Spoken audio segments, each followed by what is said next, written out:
What's going on, guys? Today I'm going to be talking about a really cool project that I was able to be a part of in 2024.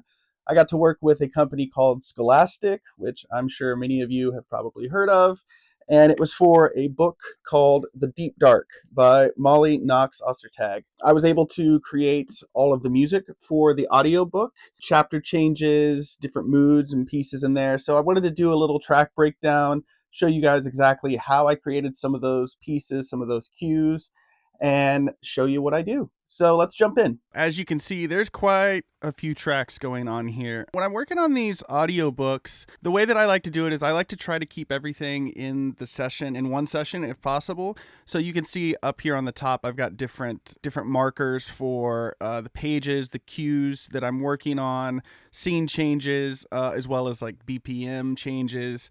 And the reason that I do that is because when you're creating a canvas like this, you're going to be using a lot of the same colors, a lot of the same flavors. If there's a sound that I really like for one cue over here, and then I go over here and I'm like, oh, I really need that sound, here for this outro piece that was 150,000 pages later, I can just go up there and I can pull that, and it just saves me time in the long run. Let's go ahead and jump in. I'll show you what I did here for this intro piece. This whole score was really fun because I got to kind of play into some 80s synthwave, which I love 80s sounds, as well as like these weird Western, like pedal steel-esque guitar slides, all kinds of like fun stuff like that. So this whole score is kind of a mix of virtual synths and then samples that I found on the internet or that I had in my library. This first one, this is the intro to the book. Let's go ahead and play it.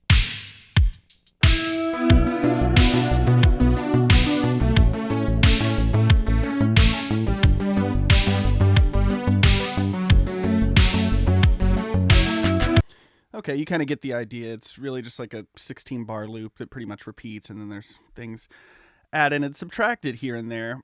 For the bass stuff, I had this. This is actually just a Logic stock plugin. This is the Retro Synth, along with the arpeggiator that's also built into Logic. Let me pull that up and see what we did. I usually just pull up a preset, simple chord groove 1, easy, boom, done. Signed off. I've got another bass hit here.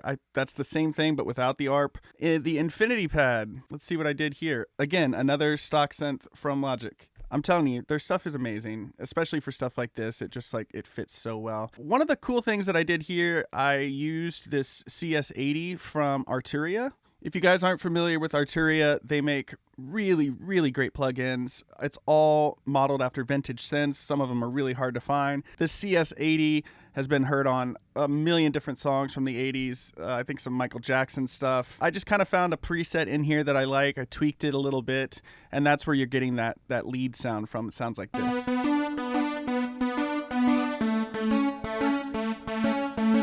Kind of Beverly Hills Cop-esque. I might be dating myself there, but go look it up.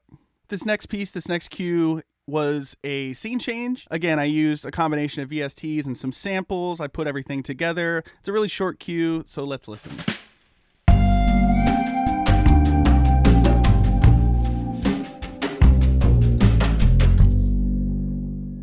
All right, let's see what I've got. I've got some kind of synthy stuff going in Omnisphere.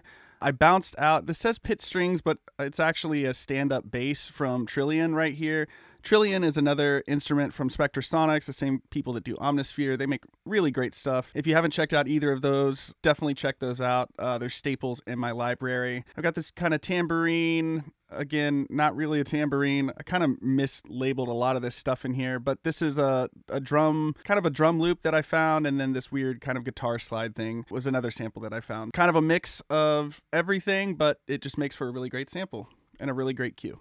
Again, here's another scene change. These are always going to be really short cues, usually like 7 to 10 seconds, 7 to 12 seconds, depending on the BPM of the cue. But this is kind of leaning into that 80s synthwave, kind of Stranger Things-esque type of feel. Always trying to do something kind of weird for this story. But let's listen.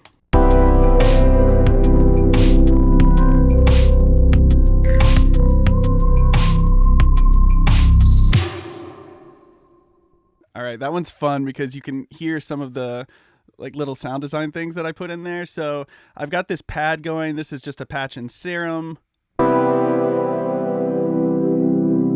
Pretty straightforward. I think it just stays that the whole time. I've also got this other patch and serum here. Again, I'm using the ARP that's built into Logic. That sounds like this.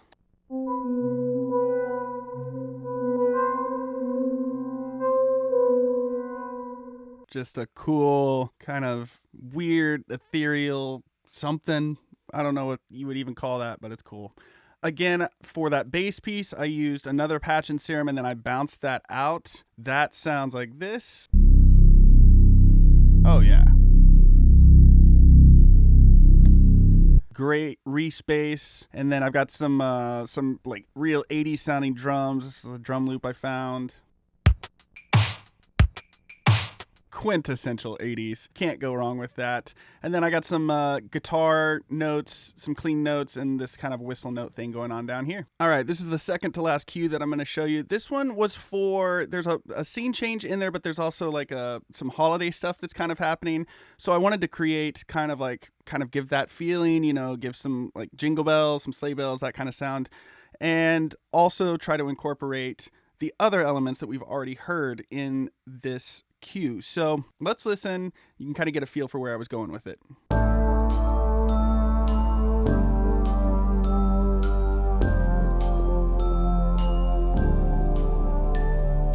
All right, like I said, we've got the sleigh bells in there. We've got those weird 80s synth pads, and then some glockenspiel up here, kind of going for that lead bell sound.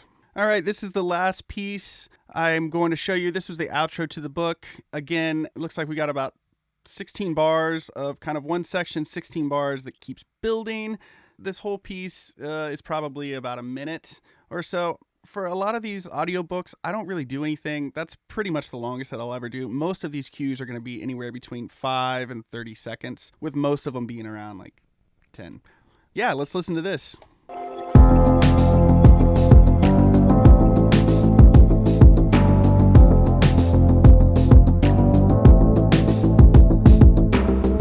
Of course, we got some serum, and we've got Trillium back with the bass, and another ARP from Logic. Again, love that ARP. I got some drum samples, some kick samples, snare samples that I pulled in from Splice. I've got this kind of ethereal, angelic voice type of thing happening. I believe that's from Arcade. Yep, that's from Arcade. Throw some verb on it. Love it. And then we jump over here to this.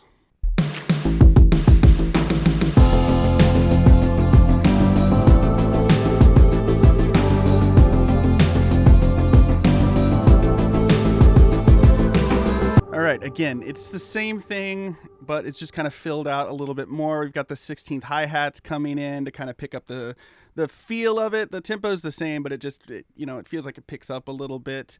We've got all the same synth patches going. I did add in some electric guitar down here, which is, it's just kind of this janky sounding electric with some up-down 16th note strums. That sounds like this.